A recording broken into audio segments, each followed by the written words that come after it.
Rises up, the shot, and it's good! It's good! Wisconsin has won! Let's not miss, bitch. Brusewitz to midcourt. Rust has it, lets it go! What the hell am I doing here? By Taylor, the 20 to the 15, cuts inside 10, 5, touchdown, Wisconsin. Welcome back to another episode of the Badger Notes After Dark podcast, part of the Big Banter Sports Network. I am your host, Dylan Graff, co-founder of BadgerNotes.com. You can follow the podcast on YouTube at Badger Notes After Dark, or subscribe to the podcast on iTunes, Spotify, Google Podcasts, or wherever you find your podcasts. I'm joined with me, as always, by Brandon Cooper and Jason Long and Ryan Eilers. How are we doing here, fellas? Doing great. How are you? Coop, what you got there, Coop? Nice little trophy. Love it. Absolutely. You gotta let the people know, dude. You gotta let the people know. Holy shit. Coop stole the axe. There was rumors, there was murmurs out there. I got it, baby. As you get that authentic as it gets here. The axe is home where it belongs. Dude, I was carrying this from my car into my apartment, like just over my shoulder like this, like it was nothing. And there's people just walking by me with their dogs, and I just got a fucking axe over my Your shoulder. upstairs neighbor has 911 already dialed. No. Coop having an axe on his shoulder is, the perfect way to segue into what we're going to talk about today, which is the Wisconsin Badgers traveling to Minnesota, coming away with a 28-14 victory over PJ Fleck and the Gophers. Improving to 7-5 on the year, 5-4 in the Big Ten. Reclaiming the axe above all else. The single most important game on the schedule this year. Wisconsin was able to pull it off. Ryan, talk to me about what you saw on Saturday. It's hard to feel anything but happy right now. I agree.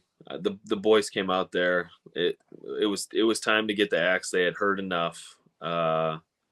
Just so proud of them. I feel like the uncle no one wanted to just, I'm so proud of the kids, you know what I mean? And they could care less, but I'm just proud of them, like losing to Indiana and Northwestern. It was like, that meme where the guy, was like pretending to drink bleach and then pretending to jump off.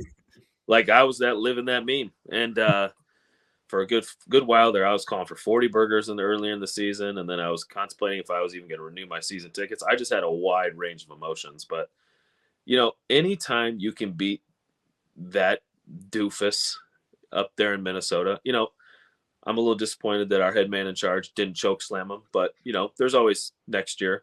It's probably the last year he's going to have a chance at it. Because if he loses next year, I'm pretty sure Fickle's gone or Fleck's gone. Yeah. But yeah, it's just, as Coop has the axe there, just not much more to say other than I love the boys fight. I love their resiliency.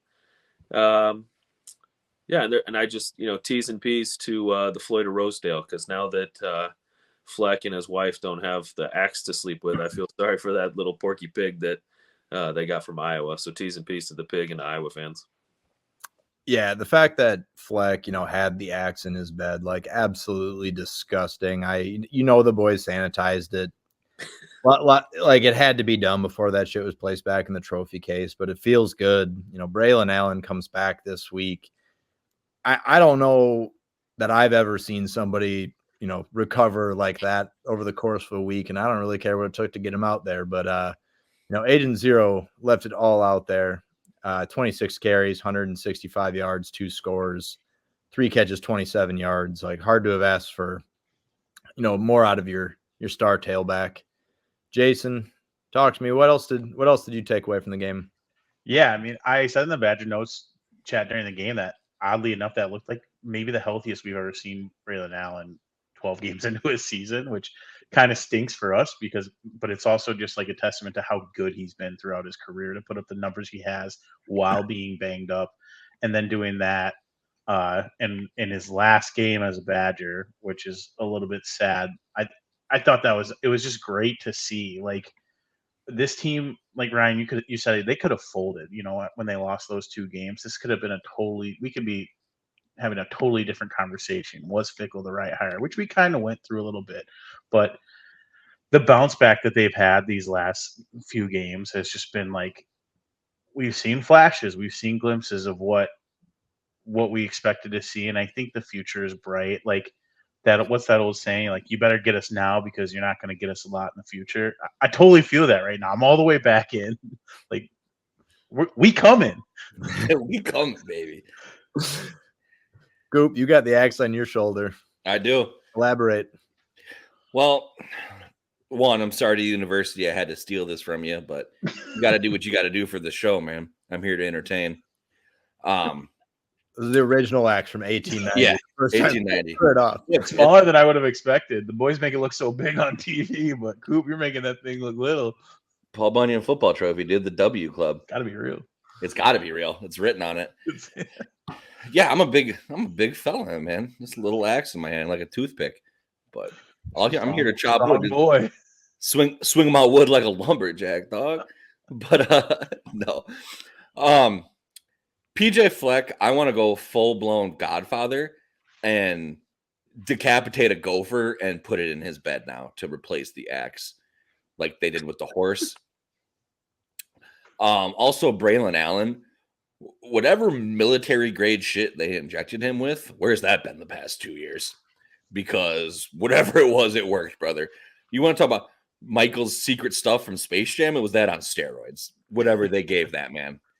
And I'm so here for it. Couldn't agree more. And not to mention, I shout out Braelon Allen, dude. He did it for the boys one time. Over 10.5 touchdowns. Biggest bet I've ever made in my life. I'm not one. I don't do the screenshots. Don't like to talk about how much I wager, no one unit shames. But I won $1,000 on that on Saturday. So feeling pretty fucking good, boys. How about that? I'm proud of me too, man. As soon as he found pay dirt, you were the only person I was thinking of in that. We all were. I think Ryan and I in unison sent the message says, "Cool, we did it." I was good, bro. Our boy Jeff hit me up immediately on the Twitter machine. Oh, that's right. And he tagged me. He was like, "I know you got to be happy about that touchdown right now." Hell yeah, Jeff. Keep on trucking, brother. That's awesome. I told him, I was like, that bet's for guys like us, Jeff, who just keep on trucking no matter what. Keep on moving that way. Love you, Jeff. Fuck yeah. Yeah. Braelon brought it. Yeah, to the game. Braelon looked awesome. Honestly, though, my favorite play wasn't even a run.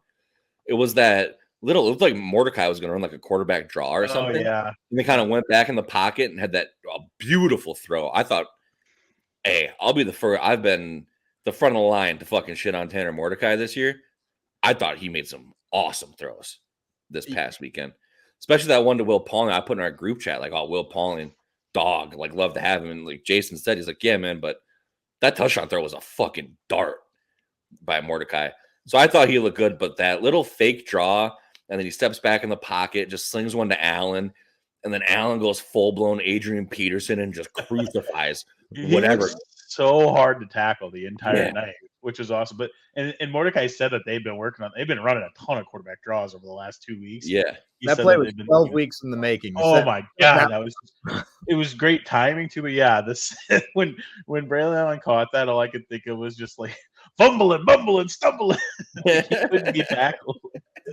And the best part about that play was when Mordecai, went for that draw. That middle linebacker was on BA, and he bit really fucking hard on that. Like it was perfect. That was definitely, Phil was in his bag on that one. I appreciate it. And just a piggyback off the Mordecai stuff. I think he played a significant role in everything that this team needed to right the ship the last 2 weeks. He, Ryan has said it before. He hasn't even been here for 1 calendar year, but you would be hard pressed to show me a guy that wanted to win more than he did the last 2 weeks. There was not a single play that he slid on a run.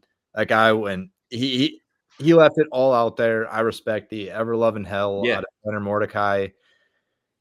I don't know, just really impressed with what he brought to the table. The heart that he showed the last couple of weeks. And when he questioned maybe other people's buy-in, he left no question, at least on my end, whether or not he was bought in. Yeah, whether we won or lost the last 2 games, you can't quite like Mordecai left everything, or he gave everything he had to the program the past couple weeks, and I can respect that. I might not think he's the best quarterback. I can, you can criticize him all you want, but you got to respect the guy's heart. You can't teach that shit.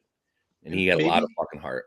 Maybe we're biased too, just because like what there was so much like of the give a shit factor. We want to see who's bought in, all of that maybe we're like biased to that. But it really did to me seem like, and I'm obviously saying this after we won 2 games, it did seem like the team cared more. It seemed like the defense was rallying a lot more to, making bigger, making plays as a group. It seemed like the offensive line held up so well in pass pro and started just flexing their muscle in the run game in those last 2 games. And maybe it was because we played 2 not great teams, but like it just seemed like they cared more, which was a positive.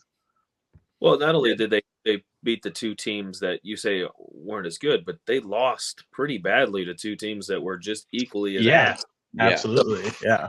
No, that give a shit factor, like when you're talking about what it won't always show up in the box score and you can't teach it, but like that heart and that effort, like Coach Fickle always says, effort and attitude, like win, lose, or draw, point scored, not point scored, they played balls to the wall. And it's like, the only thing is like, you look back with like a little bit of sad history, because you're just like, if we could have literally just played that energy, even busted plays, broken plays, giving up scoring play, if you played with that same energy and attitude and effort all year, we wouldn't be watching Deacon Hill in the Big Ten championship. Yeah, our boys would be there because they would have beat Indiana, Northwestern, probably could have beat Ohio State, seeing as that was only a pretty close game to the end. Could have beat Iowa. Boys could have been 10-2 and buzzing. Yeah, I think it's fair to be. I think it's fair as a fan base to be annoyed that this team didn't win 9 or 10 games, but also be like still pretty content with the way the season ended, or the way the regular season ended, or I think both things can be true. Like there was a lot of positive to come out of, especially the last 2 weeks, and potentially another bowl game. A bowl game if we can win that game. A ton of positives to come out of that. But I think we're all still kind of a little bit annoyed because we should be playing in the Big Ten championship. Yeah, but at least the arrow's pointing up. And agreed. We lost those 2 games. This axe would be in someone's fucking spine right now. No, I mean that's exactly it. Like, I mean, we all saw what Wisconsin was a year ago, and I think if you were, Luke Fickle aside, if you were to say Wisconsin went 7-5 the next season, I don't think anyone would have been shocked. But you bring in a guy like Luke Fickle, who has the credentials that he does, and then you have a certain amount of success in the transfer portal. You bring in, some established coordinators, even though Mike Tressel might not, carry the same weight as a Jim Leonard, like you bring in a good staff. And as we've said over and over and beat like a dead horse, the Big Ten West wasn't good. And we're on the cusp of an 18-team conference. So like there was just an added importance to getting it done this year.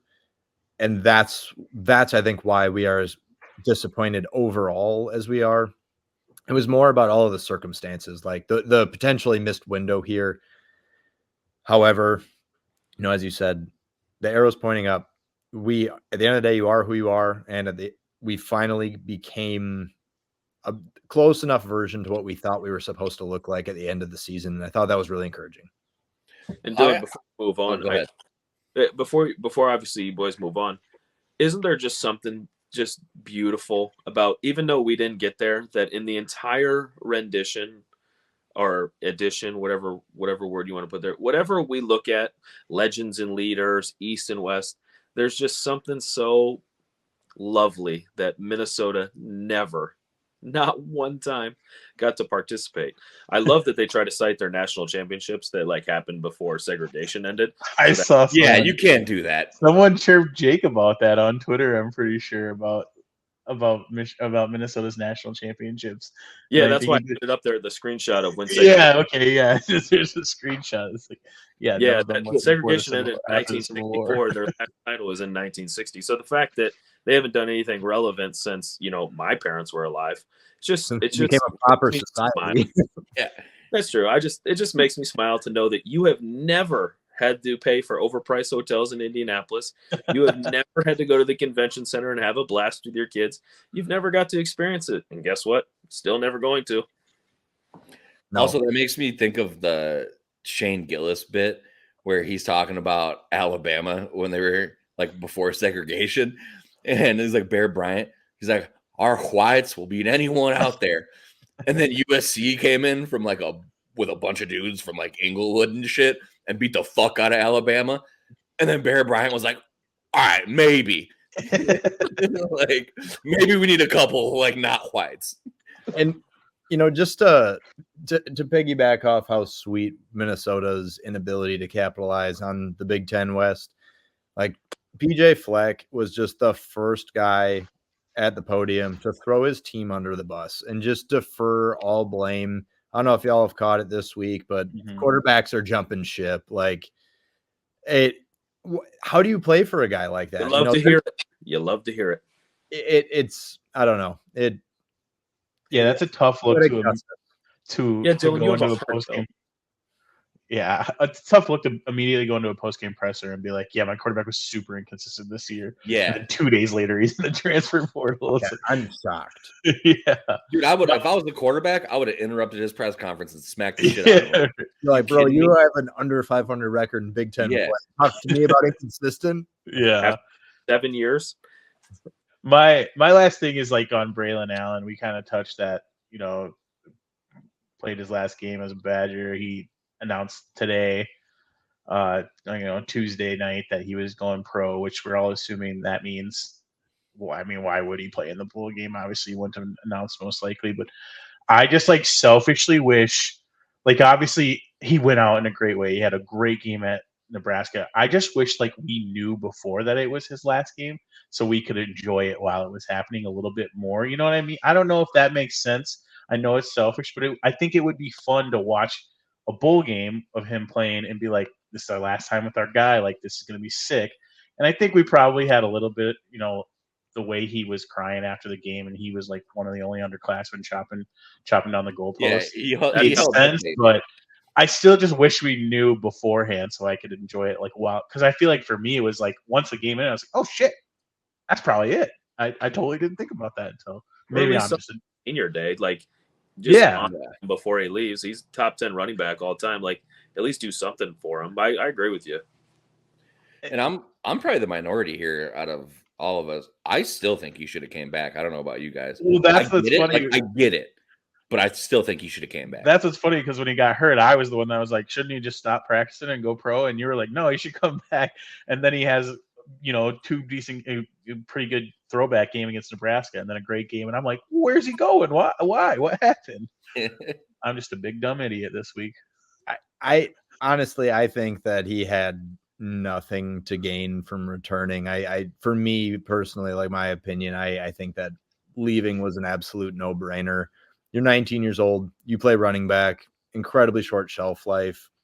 You've struggled with, in injury history in the past. There's nothing that you currently have on tape or that you haven't been able to do at this point that all of a sudden next season you're going to be able to do that's going to change the opinions of NFL teams. Again, in my opinion, I think now is the perfect time to hit it. You got youth on your side. If you're going to develop and work through stuff, do it in the NFL. I hope I'm wrong.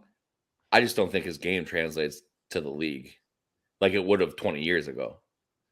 I don't know, because I feel like you look at the landscape of the NFL right now, and no team has one running back that they use. Every successful team uses multiple running backs and multiple different. I think he can carve out a niche like on an NFL team.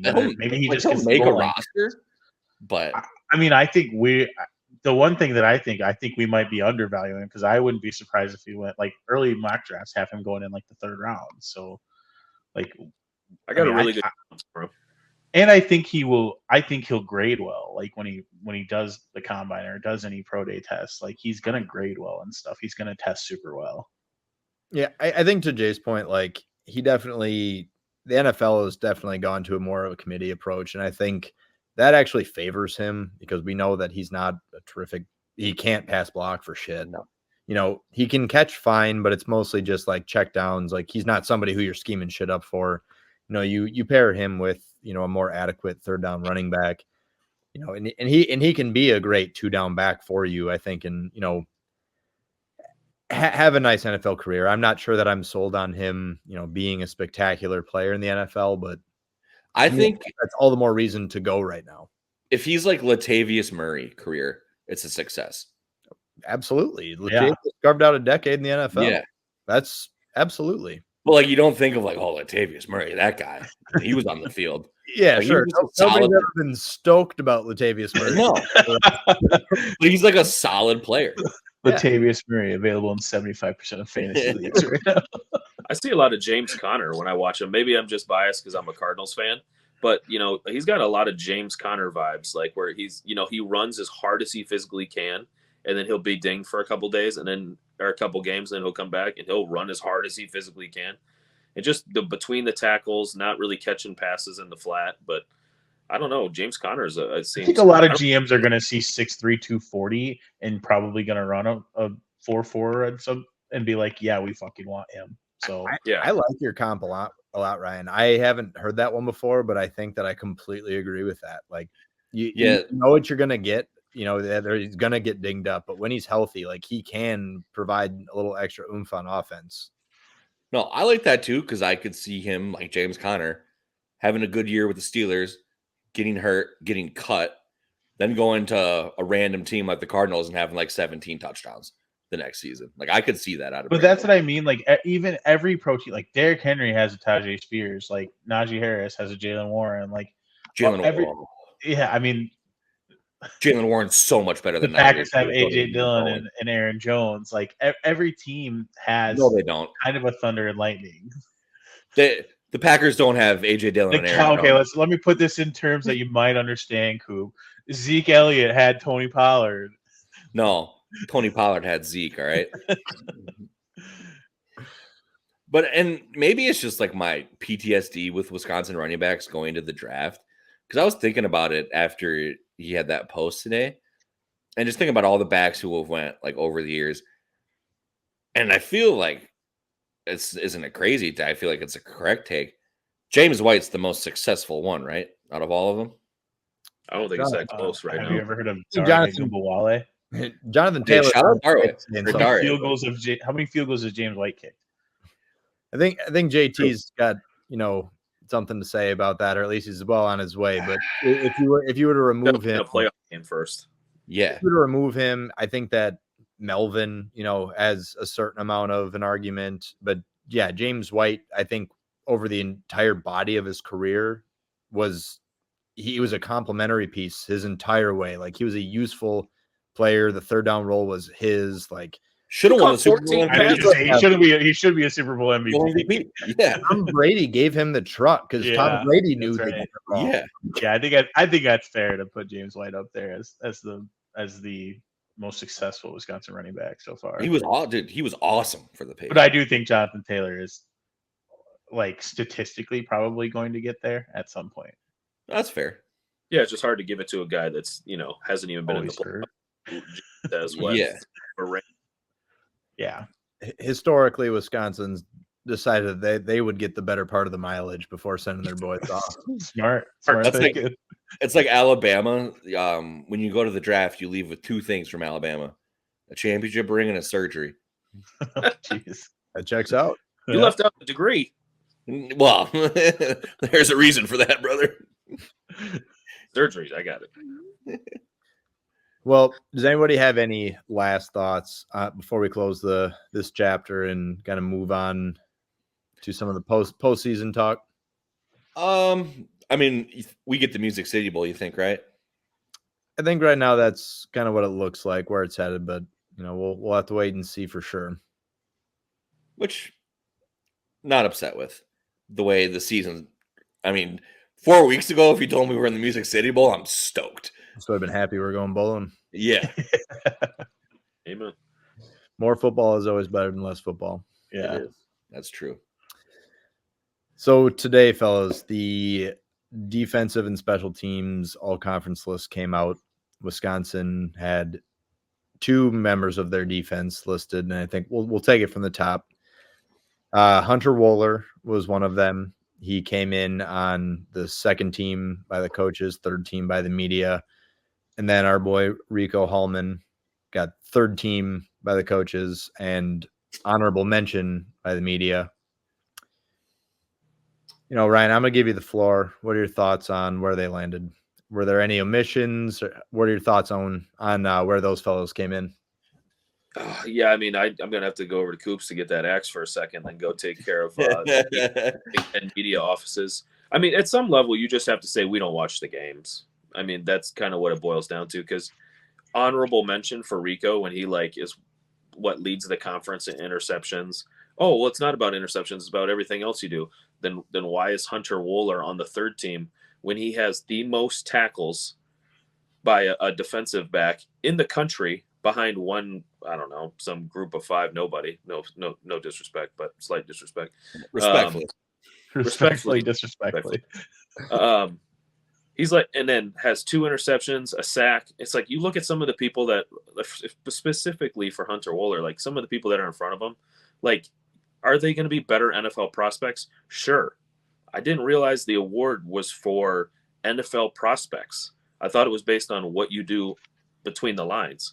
And when you have 113 tackles, 2 interceptions, and a sack, and some of those guys have 30-something tackles, no picks, no sacks, it's like, did you get it on name or did you get it on something else? Are these bought and paid for just like a lot of the NIL deals are? Oh, okay, well, you don't want to give it to someone that has a 7-5 record. Well, then why is the Purdue kid on there?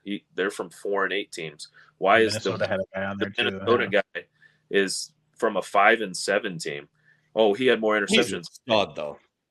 Okay, there's also 8 spots ahead of Hunter to be on the first or the second team, and they thought third. I'm just saying. So I'm just saying, maybe you can make an argument for him. Sure, Cooper DeJean, Denzel Burke is good, but the fact that you leave off the safety that has the most tackles in Power 5 football, because I won't talk about the other guy, whoever he is, but the highest tackles for a safety in Power 5 football, 2 interceptions, a sack. None of those other DBs even had a sack, and you put him on the third team. Rico Hallman, all those interceptions, game-changing plays, honorable mention.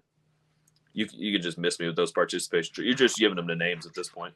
Well, when you look at Ricardo Hallman, if you sort interceptions by the entire country, you don't come across Ricardo's name until the second name, because he has the second most interceptions in the country. How bingo the fuck does he end up on honorable mention? I don't know. Like you said, tell me you don't watch games without telling me you don't watch games. Look what he did against Ohio State, against Marvin Harrison. I'm not saying that, if they were to match up 10 times, that he's going to have the same production all 10 times.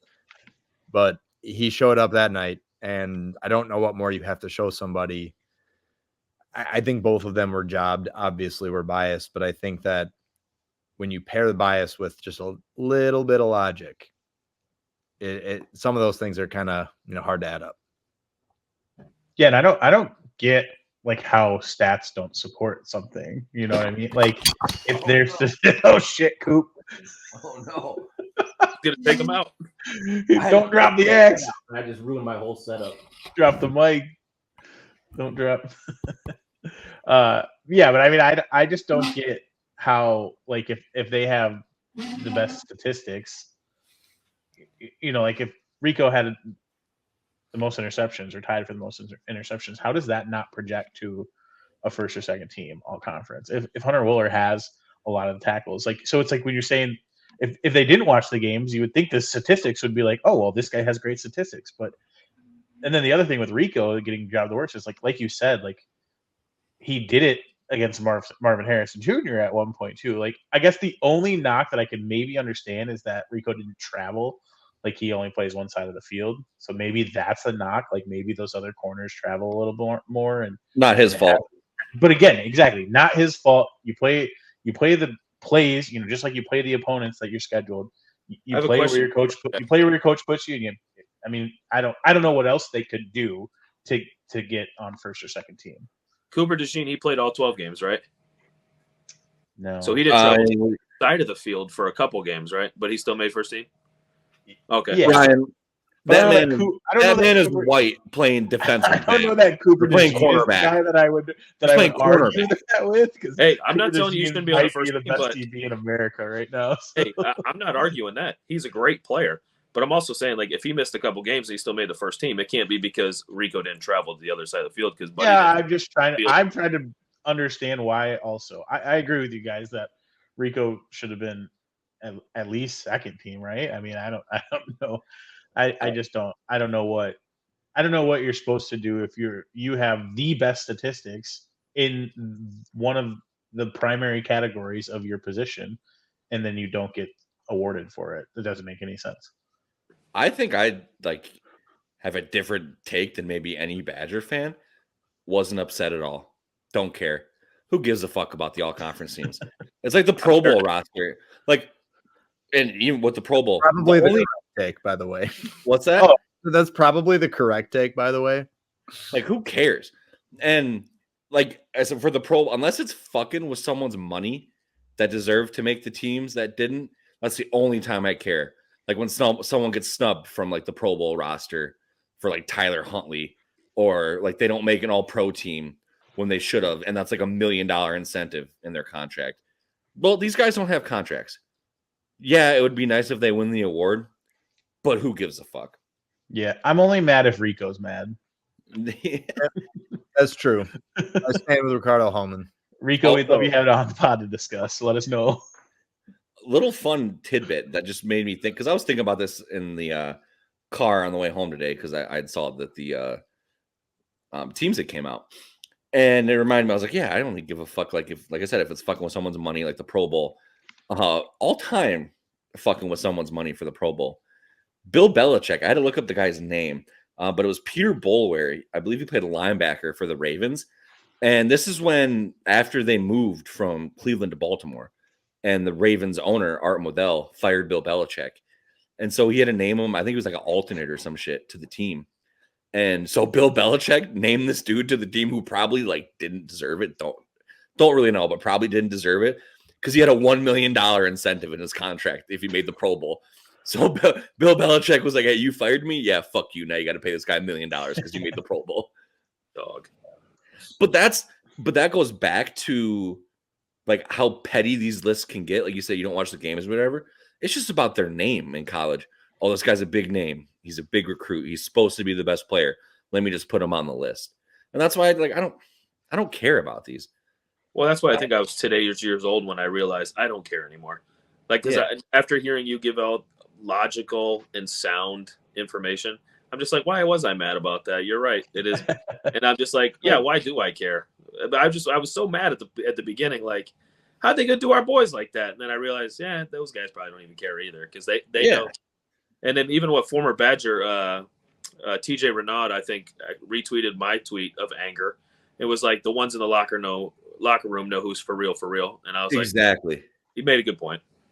Yeah, they don't got to prove anything to anybody. The boys, like you said, in the locker room, they know what they accomplished this year. And you know what, Coop, I'm glad that you went last on that segment, because I think you reeled me in as well. I think I'm over it.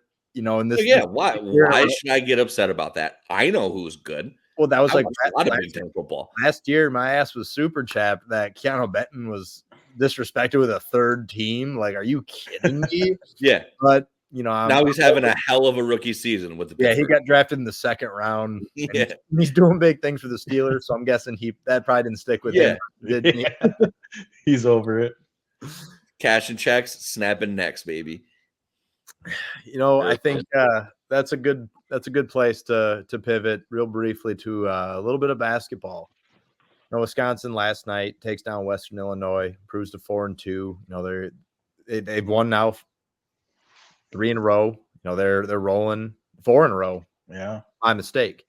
You know, I think it was a really balanced attack. You know, it was kind of one of those games where it was a slow start, but they were able to just grind it out over Western Illinois. You have 4 players in double figures. Hepburn, Crowell, Storr all score 13 points. Wall adds 12.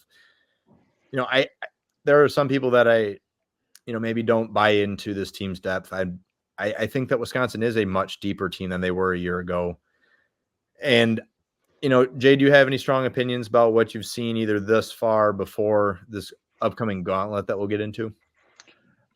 I think, yeah, I mean, not a ton of crazy opinions. I think I said it. I think I took a lot more away from the SMU game than I did this last game against Western Illinois. That's kind of, I don't know if you'd call it a tune-up, I guess, for this week of hell that we have going coming up here, but I think like obviously AJ Storr is just such a difference maker, and when he doesn't settle for jump shots, 3-pointers, even the pull up, if he just goes to the rim, like when they swing the ball to him and he just goes by his guy, and like he's going so fast and jumping so high that they really can't stop him, and he's just so dynamic in that he can make plays off the ball. Like he's such a difference factor, and it's been super fun to watch, especially the last 4 games. I couldn't I could not agree more. When they added him, on paper, he was everything that Wisconsin didn't have a year ago. And the last couple of games, he started to really look like he's starting to mesh well in this system. He's not forcing it. He's letting the game come to him. I think we're all, to some level, we all can agree that he can get a bucket whenever he wants. He can get a shot off whenever he wants. Is learning when and how to take high percentage shots, passing up a good shot for a great shot. And I think we're starting to see a better version of him right now. In my notes, I had, if the Final Four teams had an AJ Storr, we win 2 championships. Yeah. Like he's been the guy. Yeah. To me, he's been like the type of player the Badgers have been missing for over a decade, and we've had great players, but he's just kind of I guess Sam Decker, maybe kind of a slasher, but I think AJ Storr just seems like way more explosive to me, and maybe it's just because everyone else on the team isn't nearly athletic as he is. Yeah. Also, that depth thing though, Dylan, that you talked about, like last year when our like second unit would get on the court, or any unit that wasn't our starters, it was like, how the hell are we going to score the basketball? Yeah. And it showed. There was a ton of stretches where the Badgers just wouldn't make a field goal, or sometimes wouldn't even score. And now it's like they bring John Blackwell off the bench, and it's like, all right, well, he can go get a bucket probably anytime while locking down the other team's best defender. It's just like they have other, like Nolan Winter being another big guy that can play when Krau's not on the floor. They can still move the ball through him, and they still have a presence. Like their offensive rebound, they're averaging almost 8 offensive rebounds a game in their last 4 games. Like that's fucking incredible. They're out rebounding teams by 15. Like that's what that stat said last night. 15 plus 15 on the offense or on the rebounds, and plus 7.7 on the offensive rebounds. Wow. Like that's insane. Well, Greg called his bigs out for being soft after the Providence game, and to their credit, they've answered. They have absolutely answered since then. Especially Krau. Yeah, exactly. The thing I have said to my wife is that I am all but certain that Steven Krau will determine this team's ceiling, because an aggressive Steven Krau is an absolute game changer for this team. He's somebody who can facilitate offense on low post touches, but when he believes that he is as good as he can be, he is a completely different player, elevates the entire ceiling of this roster. And Jay, to your point about John Blackwell, I mean, outside of the shooting splits right now, which are incredible, and his defense, which will travel every single night, he gets to the free throw line. That's something that this team struggled with a year ago. They're doing much better now, but it's why John Blackwell will continue to score at the clip that he has. He's getting to the bucket. He's so confident. I've watched in multiple games now, teams put on a full court press and him just break it by himself. He's a true freshman. Like he has tremendous confidence.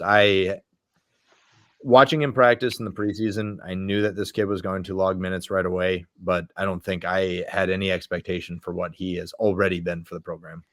Hell of a rebounder for a guard too. And double. He's a guy like he would start on probably 70% of the Power 5 teams out there.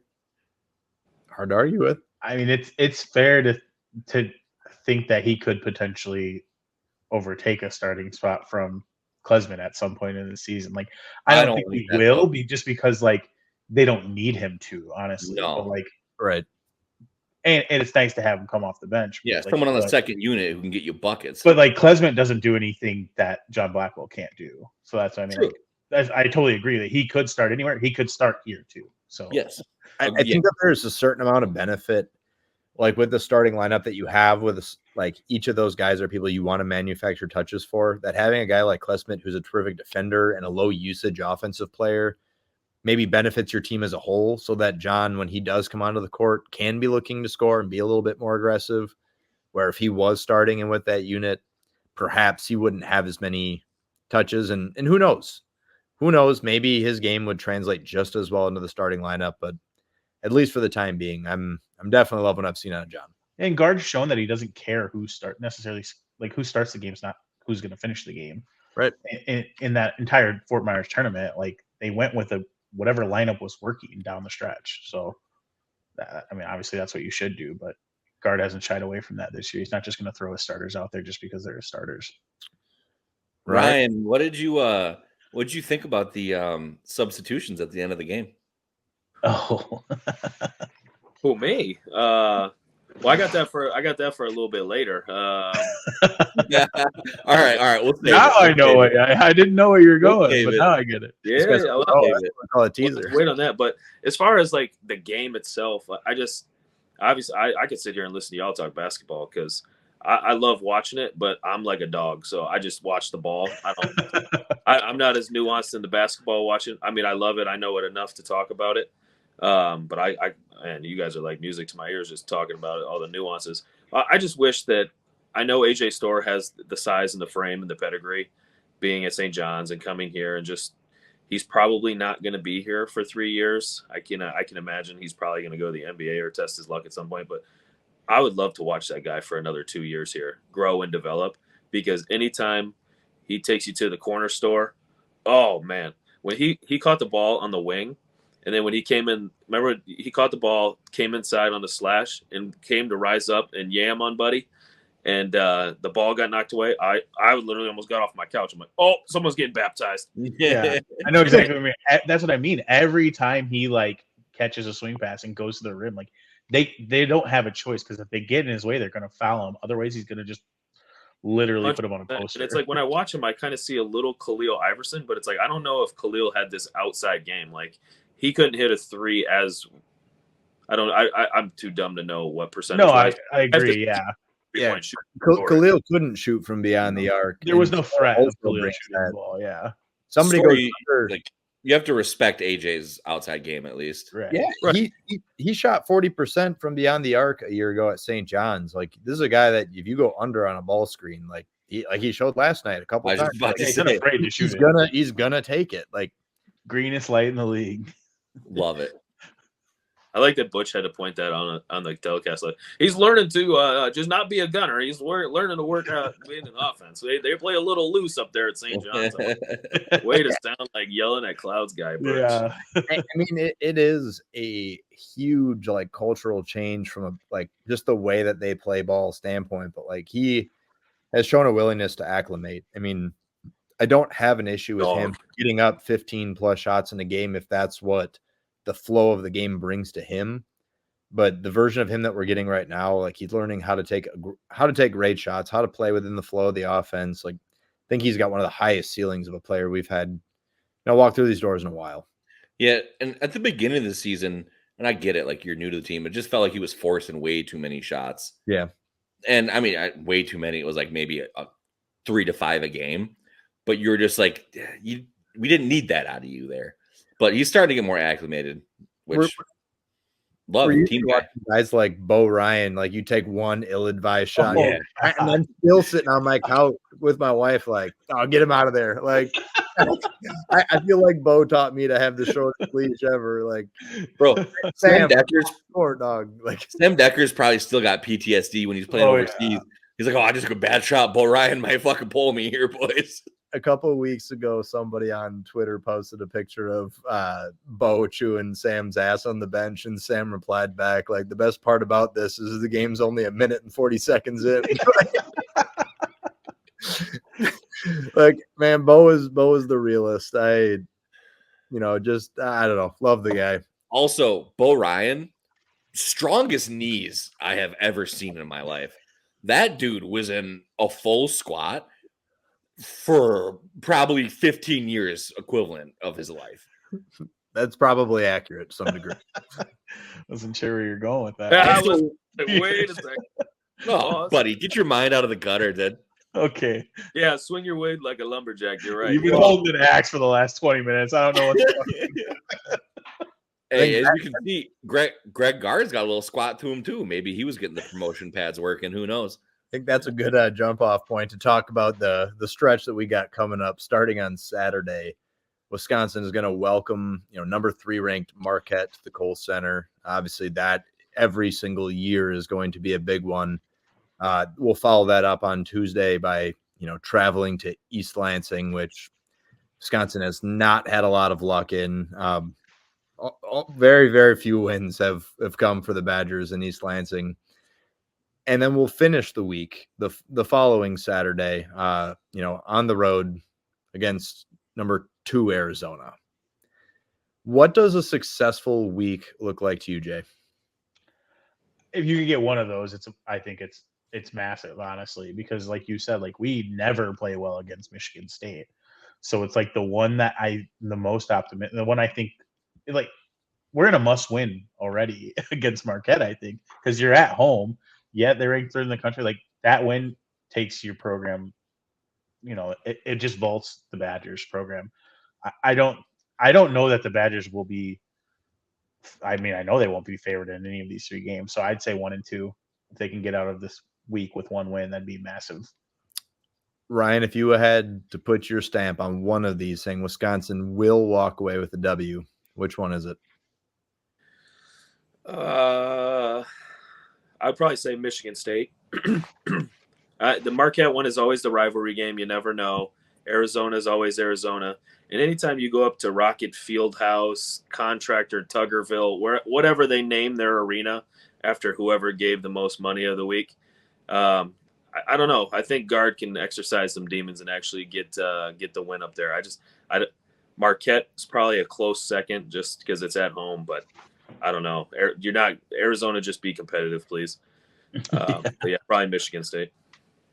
Coop, predict the record on this 3-game stretch and which one would mean the most to you to bring home. Mean the most is beating Marquette. I think we go 2-1. Okay. I mean, I think Elaborate. I think 1 and 2 with 3 competitive games is successful. Like you kind of know where your team's at. You can feel good about that. Like as long as we're competitive, I think we beat Arizona and Michigan State. I want to beat Marquette more, but yeah, give me the tough ones, dude. I think this team shows something. Chucky Hepburn is going full blown Andre Miller right now. Got me bricked up. Andre Miller, I knew it was coming. And, like, if Stephen Crowell and Tyler Waugh, I get it was Western Illinois. If those two played all 3 of these games like they did last night, we're going to be hard to beat. And then if AJ Storr can give us like 15 a game. So I don't know. Maybe I'm just would be insufferable. Dylan, if we go 3-0, where do you think the Badgers are ranked the following Monday after the Arizona game? I think they would crack the teens. I think that they would probably be sitting somewhere like 16, at 15, 16. I understand that, like, those would be significant wins, Yeah. like that would vault you. But, I think that they're still going to be holding, like, we got our ass kicked by Providence. We lost a home game by 10 to Tennessee. Like, I think they're going to hold some of that against us. But I think, honestly, that might be the range that they would fall in. To kind of piggyback off what Coop said, really everybody, I think that looking good in all 3 games and walking away 1 and 2 is, I would view that as successful. I don't know that I expect more than that, but we're going to know what we have in this team at the end of this 3-game stretch. I think the majority of teams across the country will not have that luxury. They won't be battle tested the way that Wisconsin is. You often don't know halfway through conference play exactly what you have. Maybe you finally have your rotation right. But I think Wisconsin is going to have that largely answered, after the Arizona game. We're going to know who we are, what we have, what we're going to be going into Big Ten play.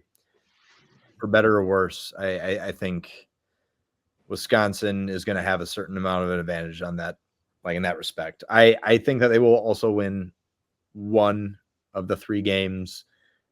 I think it's going to be Marquette. That's the one that I'm going to pick. Wisconsin shows up for this one. I mean, Chucky Hepburn, if he doesn't go down last year, he was absolute microwave against them last year. Probably would have fucking put 50 on him. But I think they will show up against Marquette at home on Saturday. I'll be in the booth for that one, so I'm looking forward to just an electric atmosphere. Hopefully the student section shows out the way they did against Tennessee. You're gonna see if they'll cater some Coors Banquets to the booth. Hey, you can drink at the Kohl Center now, baby. I'll tell you right now that changed my experience again. You say Chucky would have put 50 on him, just like Andre Miller put 50 on the Dallas Mavericks. So I don't know. Maybe a little foresight out of Dylan here. It is nice too that we get two kind of tune-up games before conference play after these. Yeah. Oh yeah, big time. Yeah. need a little bit of fucking breathing. Now, if we go 0-3 and get embarrassed in like 2 of the games, you're gonna get a completely different me on the podcast. So you're gonna get emo coop. Oh, you'll get more than emo coop, dude. Like, I love the football program. I bet on football way more than I do basketball. I don't know. I just enjoy it more. But when it comes to like my heart, and it's been this way since I was a fucking young buck, the basketball teams, that's my true love. I love Wisconsin basketball. Always have. Just how tough, gritty, ugly it is. No one ever respects us. And, we just find a way to get it done. Story of my life. Maybe that's why I love them so much. But the football team could break my heart, ruin my week. If the basketball team loses by like 30 to Marquette, dude, I'm trashing my apartment.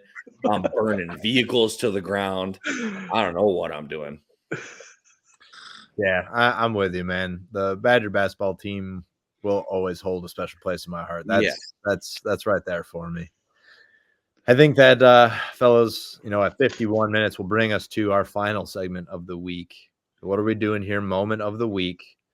Coop, you've got an axe on your shoulder, so I'm not going to ask you to go last. Let's get this shit out of the way. What do you got for us? I don't have an axe. I have the Paul Bunyan Football Trophy presented by the National W Club in 1948, brother. All right, there's a big difference. I got to take this back after we're done. But so my what are we doing here? I kind of got to, as I always do, because a lot of things just fucking piss me off. I'm a curmudgeon. But I got a mini what are we doing here? You three don't strike me as the fellas who are keeping up on the Young Thug RICO trial going on right now in Atlanta. Correct. No, I don't know either of those people you just mentioned. I'm not sure you even spoke English. What did Rico get into? No, it's like the law, like the RICO Act. Young Thug. Yeah. He is a Young Thug. Jeffrey Simmons, I believe, is his real name. I could be wrong there. He's a professional rapper from Atlanta. And he got hit with the RICO, dude. Not good. Some real gang activity. But anywho, his trial started. It was either today or yesterday. But I saw it on Twitter today. This guy's lawyer is not getting paid enough. He's either not getting paid enough or getting paid way too much. So he's presenting this case to the judge. And he was like, his rap name is Young Thug. He's like, but to Jeffrey, Thug doesn't mean what you think it does. And he goes into like some story about how like, Tupac and Thug Life, and it was all the gang shit and everything. He's like, to Jeffrey, Thug means truly humbled under God. That's what Thug means to Jeffrey. I was like, this fucking guy is really pulling out all the stops right now. And the name of like their gang, like their family, if you will, waste management guys, is Young Slime Life, YSL. And he was like, yeah, he got that from Yves Saint Laurent, the fashion brand. That's why they go by YSL.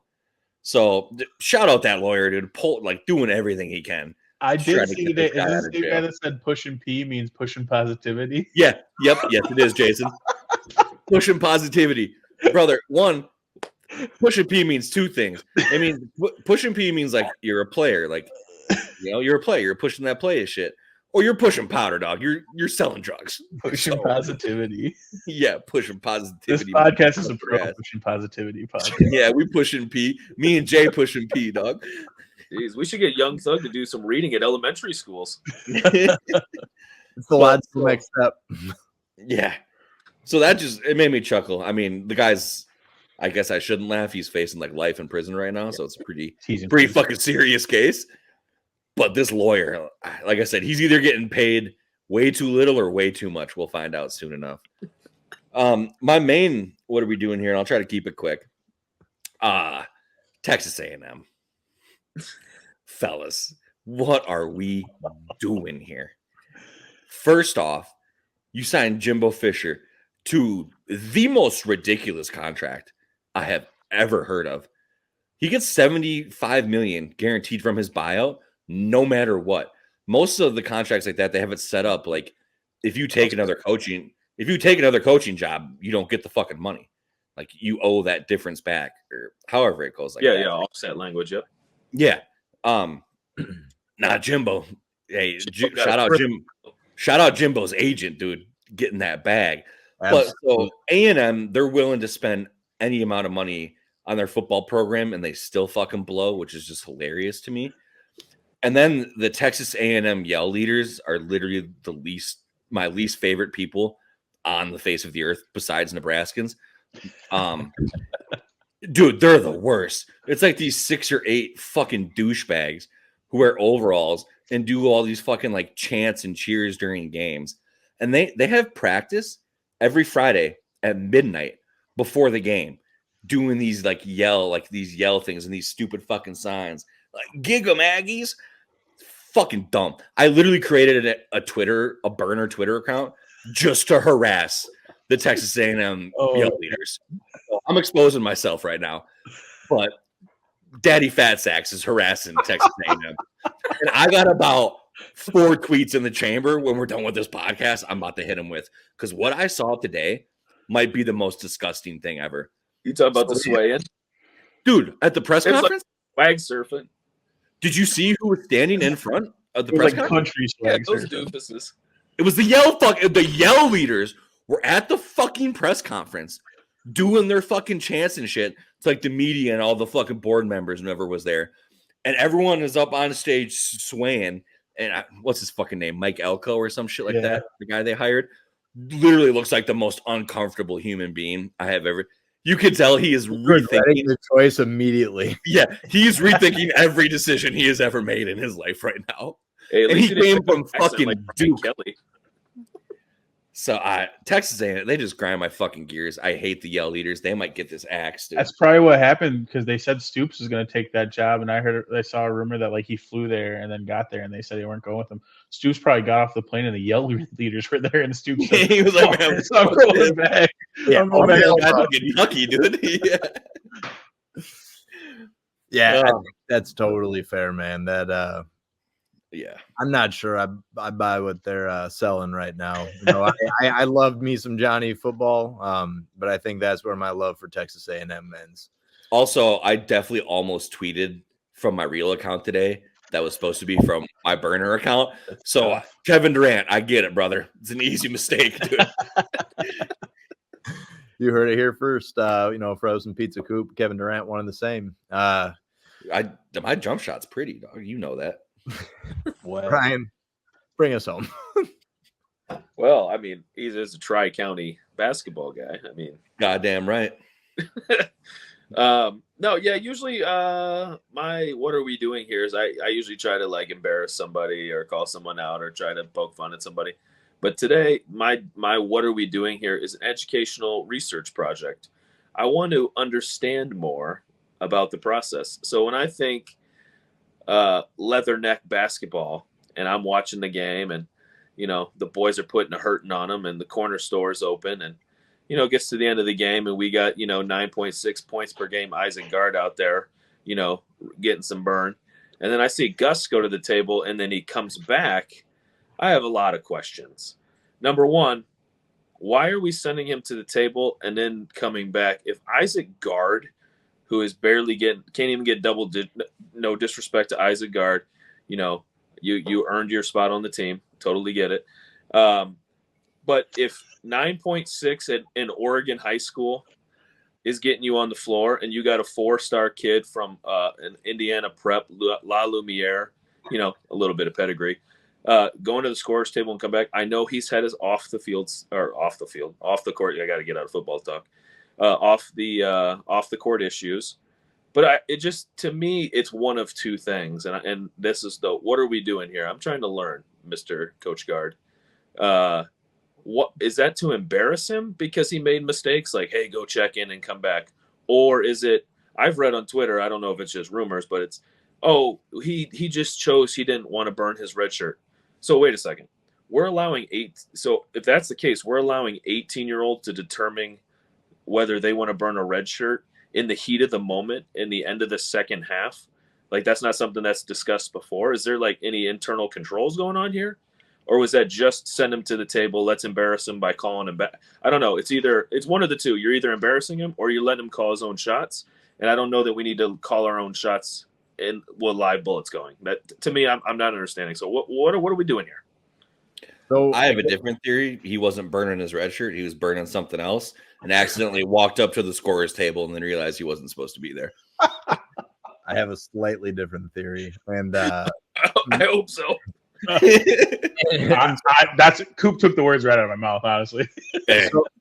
So while that obviously was a real head scratcher, Wisconsin has traditionally, and at least under Greg Gard and Bo Ryan, tried to let that decision be on the players. Obviously, I think that we can all probably agree that that's not always the case. They're going to get a nudge maybe one way or the other.